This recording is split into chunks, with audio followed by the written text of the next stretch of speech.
For those of you watching the news this last week, you've seen that our Jackie Lewarski was killed. And if you guys paid attention this weekend, you see that polio is back in the United States. It was found in New York in the wastewater. And they say that up to at least 100 people they believe is going to be affected. Right now it is just one person, but they said for every one person, there's 100 more that are probably affected. If anybody has announcements, please make your way to the front. I have a little toy boat up here for our boat race on August 19th. Anybody that would like to donate for the fundraising part of it, I will pass around a green bowl.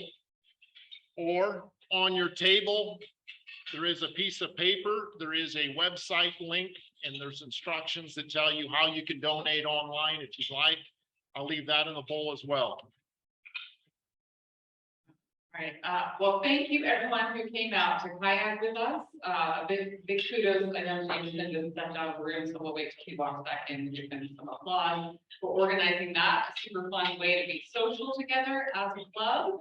We had 18 people that came out and nobody biffed it on the rapid, so that was awesome.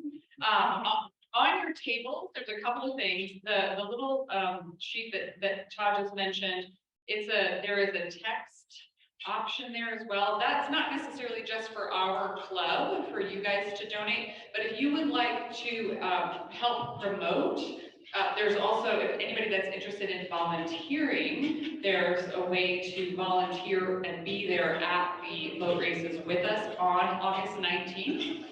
We'll start the festivities around noonish on that day, and then the boats will hit the water at 3.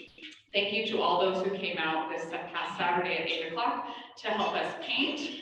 We will be doing it one more time this coming Saturday, same time, 8 to 11, to finish off the final details before we put the boat in the water and see how we do as our inaugural ELKR Rotary boat. That being said, oh, there's Jameson. Let's give him a round of applause for leading a great kayaking trip. Hey, we got Jameson. So fundraising wise for the boat races, you don't necessarily, you can, please feel free to contribute if you want to, but you can also just share that with your friends as well. So if you're a social media person and you want to post it on your Facebook, that little, you can take a picture of that and share that way, or just put what to text. And then the ELKR Rotary Club will receive that will come in through our donations as a club. And then lastly, on your tables too, there's 2 things on your tables. There's a committee sheet meeting. There's 8 of them. So if you've not yet signed up for committees, that is on many of your tables. And there are also little bitty slips for volunteer hours. So as a Rotary Club, by tracking the number of hours that our Rotarians are in service to our community, we actually qualify for some really interesting grants and fun opportunities through Rotary International. So we're going to start doing that again, and I will do my best to make it easy for you. So there's little slips of paper. You just write your name, what volunteer opportunities you were a part of week to week. Maybe you can do it once a month, and then I have a little white basket over there that you can just drop that in when you leave, or you can put it in when you're putting in your fund money as well. So thank you, everyone. I know many of us are in service in many ways in our community, and such a robust club, and I'm really grateful. So let's begin to track how we're doing that so we can leverage the power of our club locally and internationally. Thank you.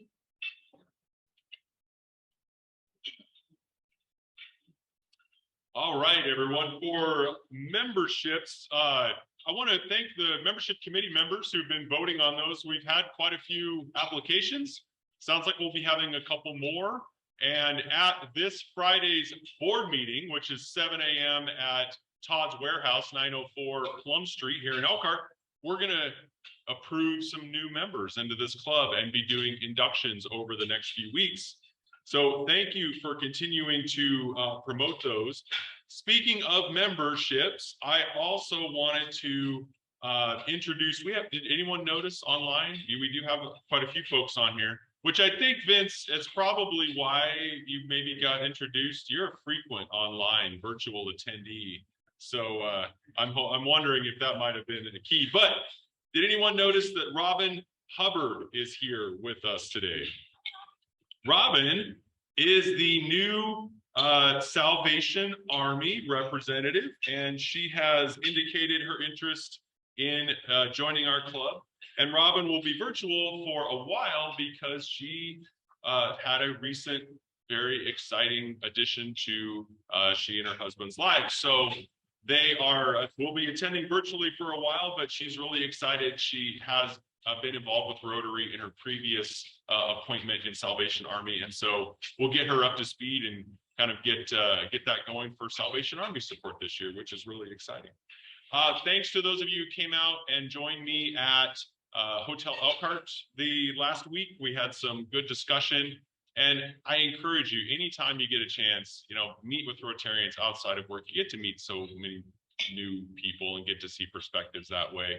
And also, I'll send out an email to everyone on this subject, but I will be calling a meeting next Monday at 11 o'clock here. We'll actually, just kind of review a little bit on the recent applications, see what else is coming up, but we'll also be talking about some efforts we can make in terms of recruitment and getting some new folks into the club, and thinking about being strategic with some of those invitations. So again, thank you all for encouraging others and encouraging to grow our membership. By the way, those of you who are members who have been in the club a while, or maybe not for a while, have you looked at the photo on your Rotary Club Runner profile recently? Some of you, I've got a few new ones that I'm on the hunt for getting photos. And if you don't send me photos, I will find photos.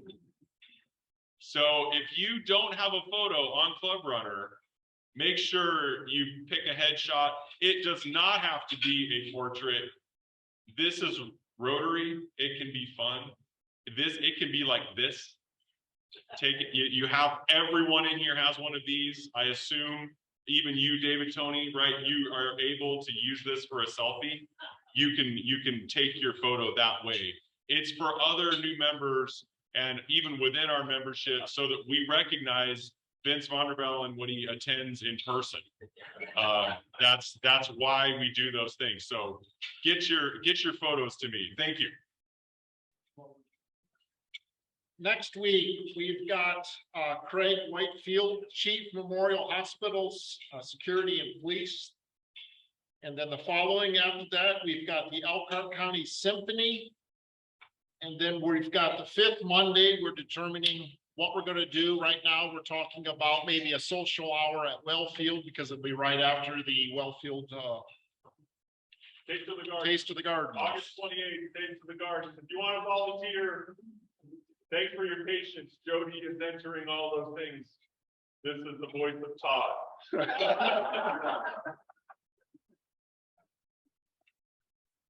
And that brings us to our sergeant, and he is in the house, and that would be none other than Peter Norton.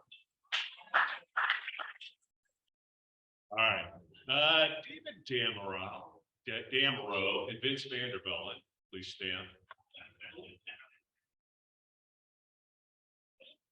Let me let him off with I confused when I came in and I handed him a bag because I visited South End Rotary.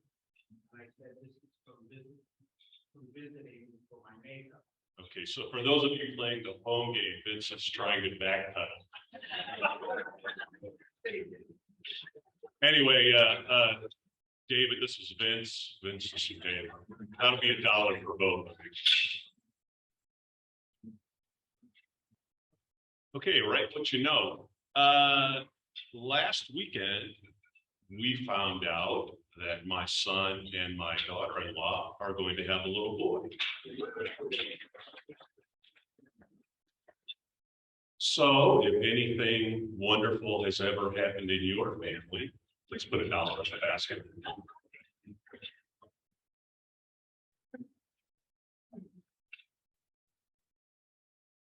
Okay, what else?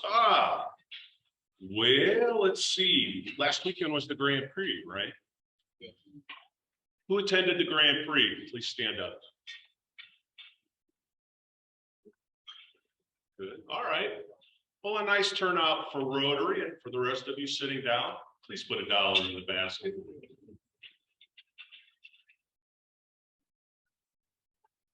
Who attended the kayaking? All right, we have a few. That's good. I don't mind sitting down. It makes me raise money faster. Please put $1 in the basket if you're sitting down. Okay.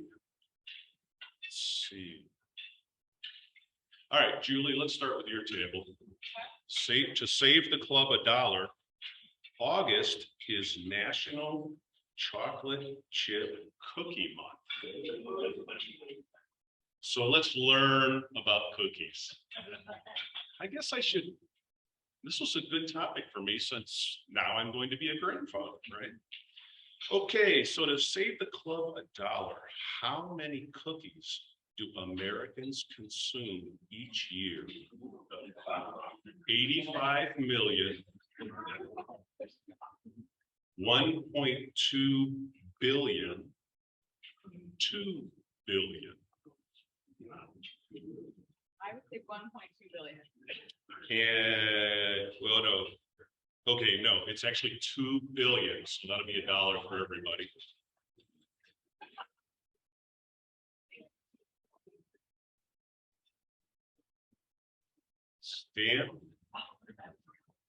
Stan, let's do your table. Next question.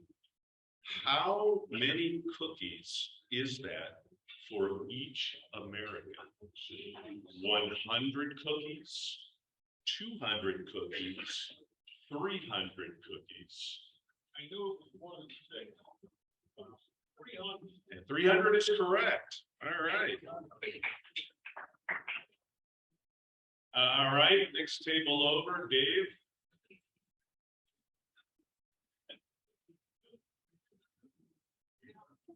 The average American eats how many cookies in their lifetime?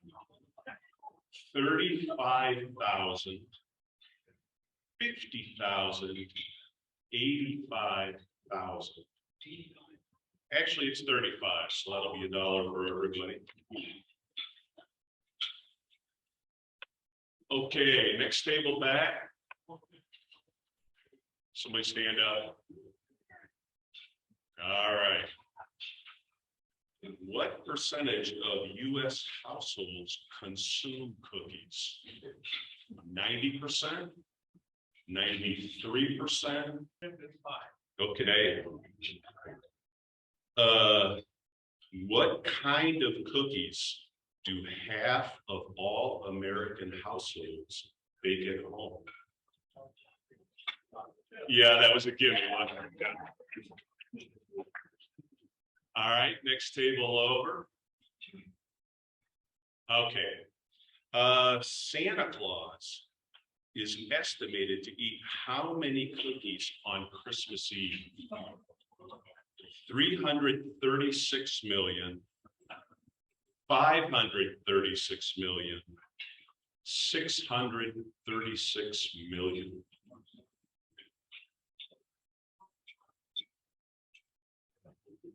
And the answer is 336. Okay, there's disagreement at the table. I'll let you get your heads together. Okay, now what's your answer? Okay, actually, that's right.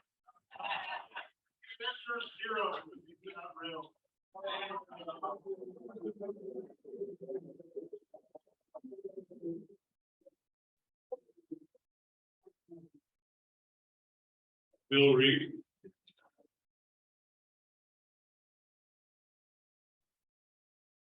Should not say that with an open mic.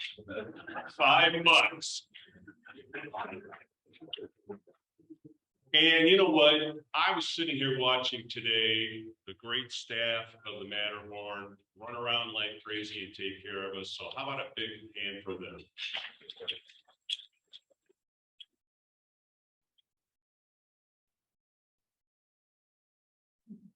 I'm gonna ask Eric to come up and introduce our guests from Rhyme and Reason.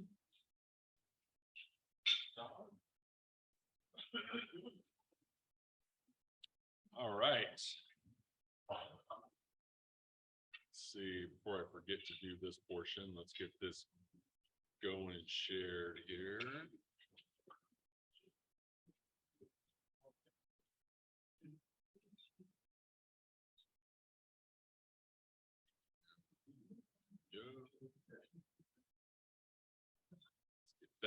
It is my pleasure to introduce Barbara Kampa. Barbara is the founder and CEO of Rhyme and Reason. A little about Barbara: she has a real passion for advocacy and entrepreneurial drive. She has been leading the inception and development of Rhyme and Reason. Her heart is to help those with special needs and at-risk behaviors know their value and purpose. She has 40 years of experience as a sole proprietor and working with all ages as an educator and clinician. Barbara works one-on-one with her clients to maximize their ability using therapeutic models that incorporate compassion, trusting relationships, and meaningful activities. Her areas of expertise include behavior management for the developmentally disabled, attachment disorders, trauma recovery, relationship difficulties, stress and anger management, and how nutrition affects our moods. I just out of curiosity and to maybe help Barbara and Courtney Lane, who are both here. Courtney is the program manager. And to help them, how many of you have, before today, heard of Rhyme and Reason? I see one more hand other than Julie right here. So, Barbara, you have an audience of folks who know, I'm going to just say very little about Rhyme and Reason and about what you do. So I would welcome you up here to share that with us.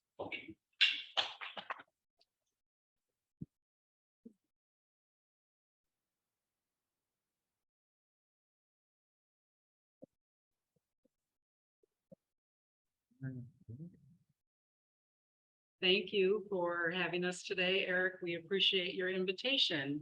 And this is Courtney. She's actually co-founder with me as well. And we'll give you a little bit of our history. So run the slides. We kind of tag team here a little bit. I appreciate that you haven't heard of Rhyme and Reason. We're fairly new. Is it picking up? Rhyme and Reason is fairly new. We have been incorporated since 2012, but we really have only been operating since 2019.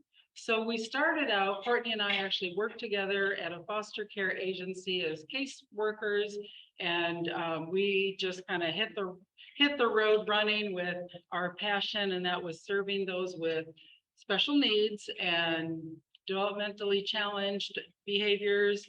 Those that are in foster care typically come into the system with some special needs, but that system actually creates a lot of special needs as well. So we had what we call a pilot program for about 3 years, and it included activities and leadership conferences and group therapy. And every time we got together, we just had a very impactful and very energizing for us service that we were providing.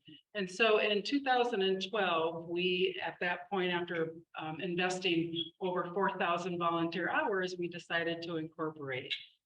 We tried to do things on our own without much support for a couple years, and it just ended up not really working very well. Neither one of us could quit our jobs and invest 100% in developing the program. So we both became behavior clinicians with another agency that provides Medicaid waiver services to the developmentally disabled population. And so then we ended up in 2019 incorporating as a Medicaid waiver provider. I'll let Courtney kind of take over from there. So from there, we started with behavior clinician work. It was just Barb and I at the beginning with 35 clients. And from there, we'll kind of go through some different slides of you where you can see we are today after 3 years of being incorporated. So we started with behavior clinician, and I'll go into that. And then in December of 2019, we added PAC services, which is the DSP work. We call them adaptive abilities mentors. And then as you can tell on the slide, we go from 7 employees in 2020 to now, as of July, 39, and we're still in the process of hiring more. So we are ever evolving and our programs are ever evolving. So behavioral support services, that is a behavior clinician that is out in the community with their clients. It could be in the homes. It can be taking them on activities and really working on those skills to develop nurturing aspects in their lives, to foster some of that independence, that determination of what they can do and have purpose for their life. So we hold that high regards just because our clients a lot of times and our individuals don't get out in the community a lot. They don't have these services. And so it's really important that they're able to have these supports put in place to work on the behavioral, social, and emotional challenges they have. And I just wanted to kind of mention our behavior management tenets. So we respect the individuals we serve and recognize their unique strengths as well as their challenges. Our therapists expertly tailor strategies to best serve each participant's needs and good life goals. Behavioral therapy strategies may include identifying replacement behaviors, practicing social skills in group settings, making simple changes to a client's environment, learning new, healthier habits, and training care providers and coworkers on better ways to respond to the individual. Our clinicians are very much involved in our clients' lives. And Courtney and I have had some of the same clients since we started in 2010. So it's been over almost 12 years that we've had some of the same clients that transferred with us when we left the other agency. And so we really value building that relationship and that connection because that's where we're effective. The next service we provide is participant assistance and care. And that service is really, it's the direct service provider being out in the field with the client. We call them adaptive abilities mentors just because we want them to mentor our clients more than just what a direct service provider does. So we want them to, live that life with them, whether it's taking them on appointments, whether that's having entertainment fun with them, taking them to movies, social outings, different things like that, hands-on assistance, prompting them in the daily living skills of what they have. So it would be they're in their house and they don't know how to clean or cook their food or different things like that. So our PAC staff, our mentors, can go in and they can assist with any of those activities that they need help with. They also take them to other fun activities in the community a lot of times, which is kind of where we grow into our social club activities. This is kind of who Rhyme and Reason is and what we want to achieve in the community. And our social club activities are we do them all over in the community. So we've gone to different parks for picnics. We've gone to the beach, movies, library events, all different kinds of different events that we are able to fulfill the lives of our individuals that we serve. They're able to build friendships within that, have fun, practice leadership. And one of the best things about our social club is that they're all ran by one of our behavior clinicians. Usually it's Barb and I are there, but we also have other behavior clinicians. So it's more like therapy sessions every time that we're together in these social club activities. So they're able to participate, and if there's behaviors that arise, we're able to coincide with them and come along with them and figure out how they can either communicate their feelings with others or work in that setting. We have some that are very challenging behaviors that they struggle with being in that group setting. And we've been able to work with them, and they're able to start making friendships within the group. And a lot of times that impacts the mood of the individual and the behaviors that we see. So we've seen a significant decrease in behavioral problems just because we get them with other people and we help them know how to manage those relationships. We have couples that will form and they have challenges with being able to understand, you know, intimacy and, you know, jealousy of other people and those types of things. And so we really walk with them during that time to be able to help them maintain a healthy relationship. The other part of the program is just being able to know or help the individual find their purpose within the community. So one of the things that we really love that the waiver program basically tells us that we need to do is to provide behavioral management to increase independence, improve quality of life, and help participate in meaningful activities in the community. That's what we get to do. It's something that we did back in 2008 for those 3 years that we were doing our pilot program with the foster youth. So it just fits really well. You can see some photos of some of our folks having a lot of fun there. So right now, the social club is really operating at about 25% of its intended purpose. So we're going to talk a little bit about that as we move along here, because it fits right into the vision of what Rhyme and Reason is about. Our other programs are animal assisted therapy. We just started this one. This is a great program that helps people learn what they're capable of with other beings, even if it's an animal. There's a sheet on your table that has some quotes from some of our folks that we've interacted. It's called In Their Own Words, and it tells you about the different services that we provide and the quotes that the individuals have said about those services. So this is just our growth right now that we have experienced over the last couple of years. So again, we started out with just the two of us in 2019. And as you can see, the growth rate is pretty significant. We think that we're doing great work and we love what we do, but this really is a testament to the need that's out there.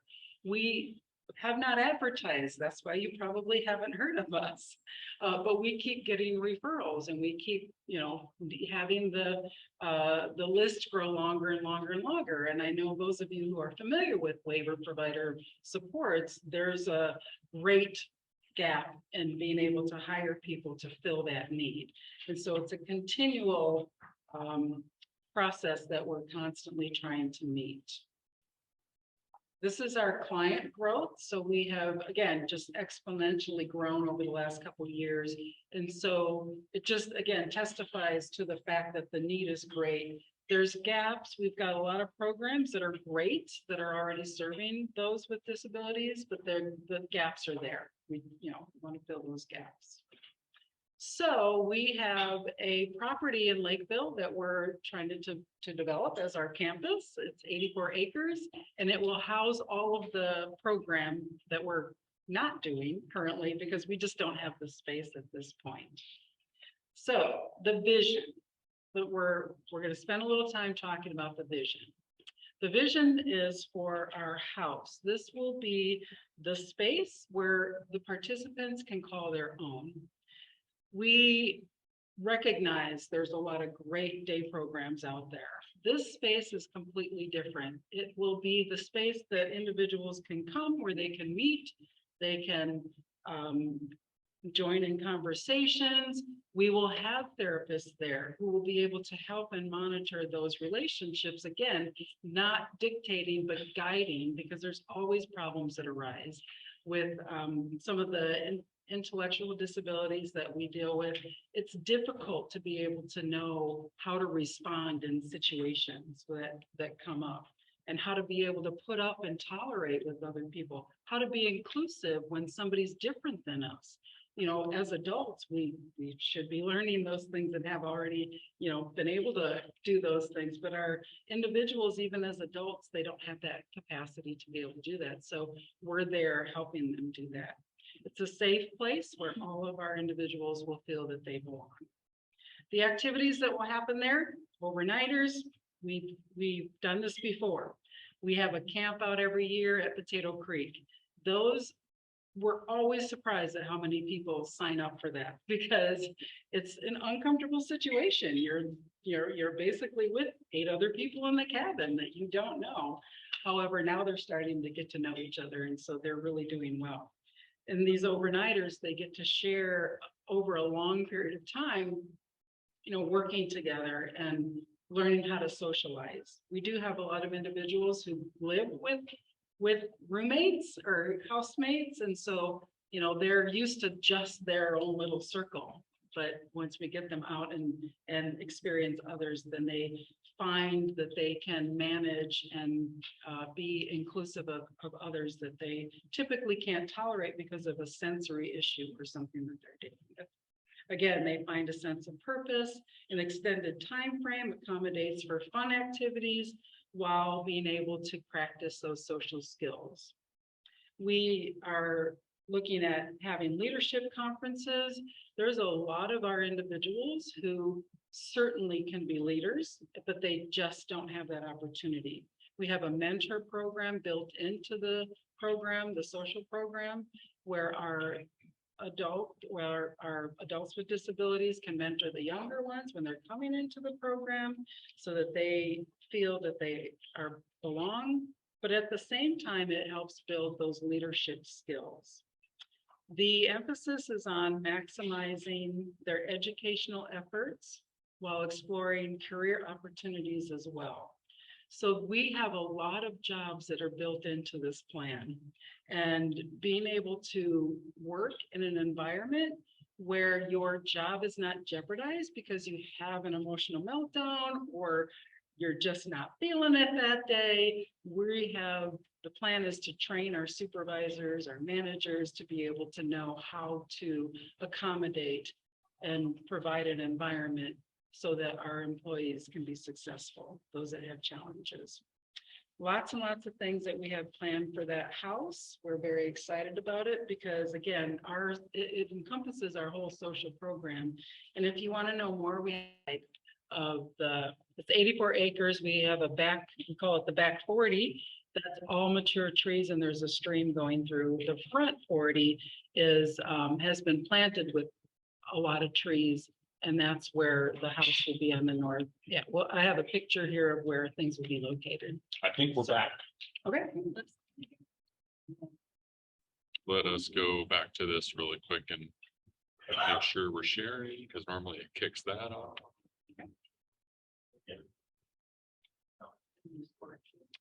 And it is recording. And just a reminder to silence your cell phones and other devices, please.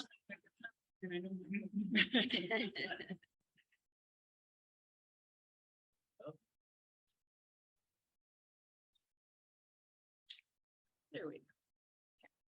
So the next part of our property that we want to develop is, our vision is for this R&R event center. And so this will be a 6,000 square foot barn style event center that we can do our events agency wide. We have different events like our family picnic that we're having this coming week, as well as we have dances and our Christmas parties and different things like that, which we're up to like 150 to 200 people with some of those events.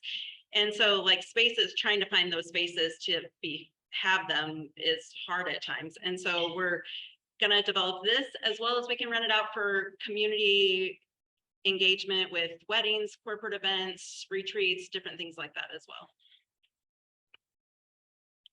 And because we have the back 40 that is all mature trees in a stream, we want to have nature discovery trails and cabins. That's very close to my heart because I grew up in the woods, I tell people, and I love spending time in nature. Very therapeutic. very calming, very energizing at the same time. It stabilizes you. So we want to be able to make that accessible to our folks that need mobility accommodations.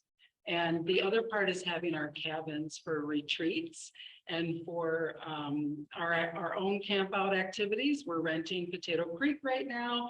We've grown from 2 cabins to 5 cabins now that we need because we have a lot of folks that like to enjoy that weekend with us. So this is something that we'll be able to utilize for the picture. This shows where things will be. Yeah.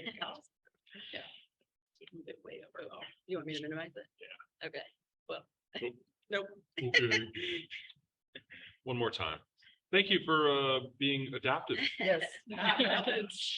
Technology. We are recording, we are sharing. We are very aware of the need to be flexible. There we go. Okay, so this is the future home of R&R. It's not to scale, obviously, but this is what it looks like. We have the house on the north 20, the event center on the south 20, and then the farmyard kind of sits in between. And then the back 40, we call it, will have the nature trails and the cabins and the stream running back there. Just gives you an idea of what it would look like. If you get the opportunity to drive down Old 31, you can certainly see it. It's gorgeous property. Right now, it's just all trees though. So we do have a capital campaign running pretty much continuously because, as you are well aware, expenses are pretty great for this project. This is what it looks like, kind of broken down just to get started. So we do have a benefit dance coming up in October that's going to be raising funds to build the first access road that will help us get to the farmyard area and then start working on building the house. We're very excited about that. There's a flyer on your table that tells you about that information. Everybody's welcome.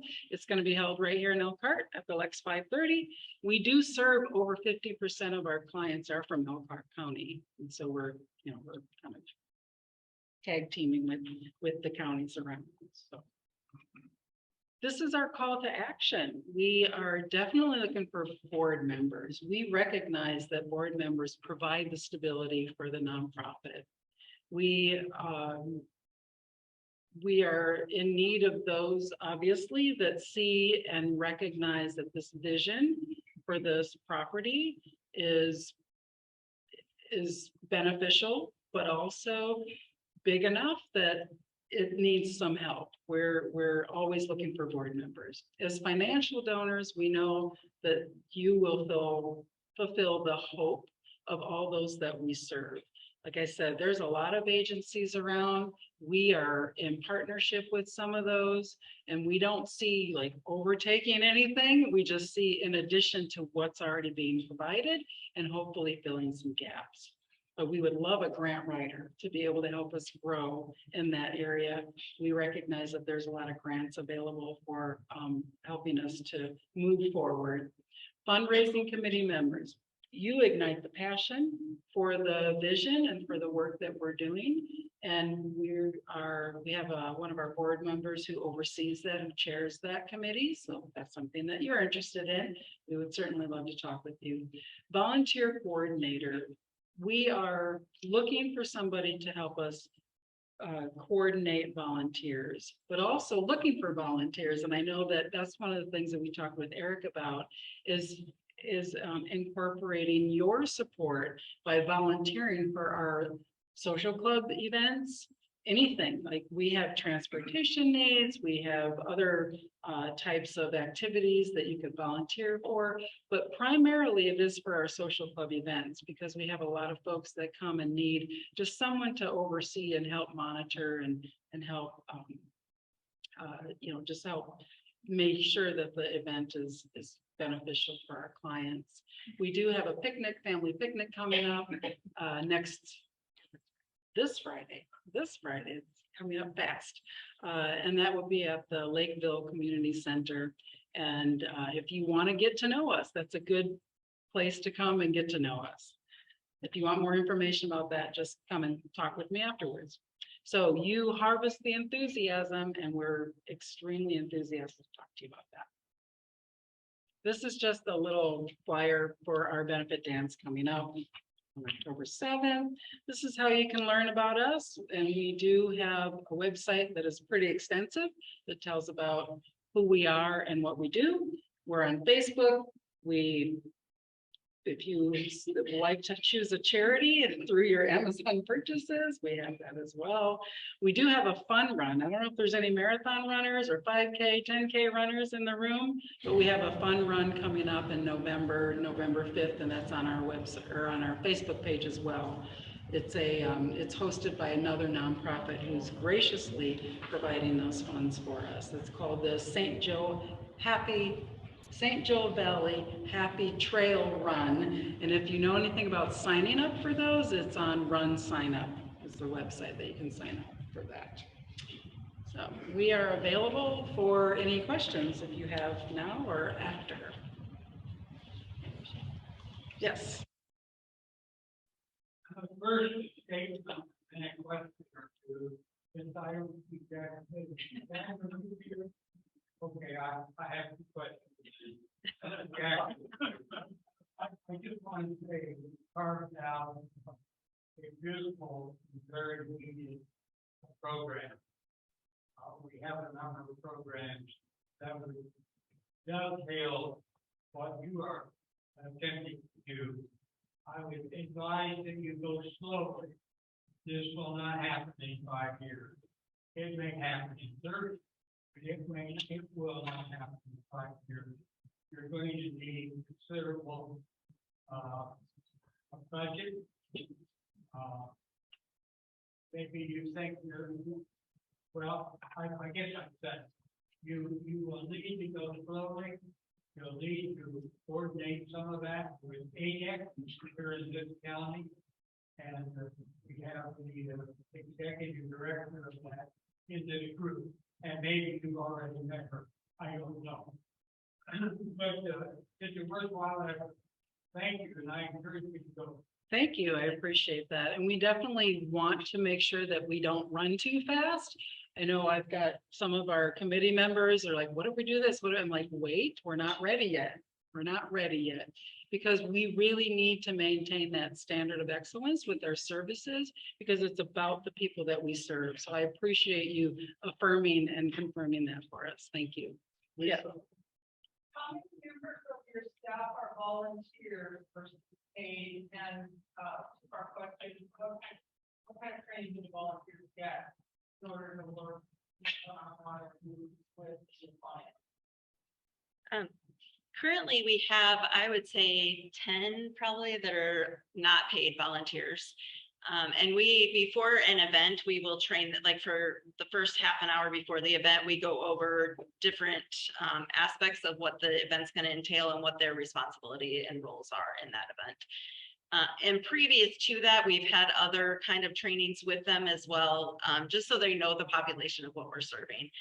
We do some background checks on individuals as well, so that we have that in place too. Any more questions? What is your operating budget and what is your source of funding now? Our current, excuse me, our current source of funding really is just the Medicaid waiver, the BEADS, Bureau of Developmental Disabilities. We're on the developmental disability waiver. So there's the community and integration and habilitation waiver, and then the family support waiver. And that's really where our funding source is for all of the employees that we have right now. We do have some funds that we ask our individuals to pay when they participate in an event, but it pretty much just covers the cost of everything. So right now we're operating primarily on donations outside of that, but everything else is paid pretty much through the waiver. And our operating budget right now, unfortunately, we are looking for, well, we've had some challenges with our accounting firms. I should put it that way. So I don't have a good number for you. It's very sad for me to say that, but I'm going to publicly announce that our operating budget is not clear. We've been through several different CPA firms who have not been able to generate that for us. And I keep keep pushing it, keep pushing it, keep pushing it. So, yeah, I have an idea in my head, but I don't want to say that because it's probably not very accurate. Yes.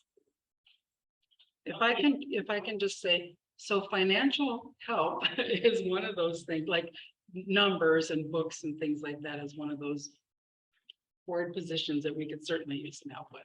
Thank you. How many participants are in your program? And do any of them come from Elkhart County? And do you serve chocolate chip cookies? So this is the baker, and she's constantly making yummy desserts. Always chocolate chip Chocolate chip cookies. cookies are always there. We serve about 50% of our clients are from Elkhart County, so that would include the, include Goshen and that population down there. And currently we have 40 employees. We're constantly hiring, and I know the executive director from ADA can certainly attest to that. Happens with this population as well, or this type of business, but so our client number that we have is 162. Yes. So would a solo CPA be able to handle your needs, or are you looking for a firm? So we have been working with firms. If we can find a solo CPA that we can trust and that we know will do what we need them to do, then that would be great. What would be the time commitment for something like that? So we have payroll that is running through our CPA firm, so that kind of adds a little bit extra time to it's about, I would say, 5 hours a week that it needs to be done for the payroll. But other than that, looking for CFO services and just, strategies and advice and things like that would be, if you know somebody, let me know. Okay. We'll be happy to stay around for a little bit if anybody else has any questions. Also, Eric is the director of Wellfield. I've got a couple passes here to the Wellfield Botanical Gardens. If you give him a call, he'll be happy to take you on a tour. With that, our meeting's adjourned.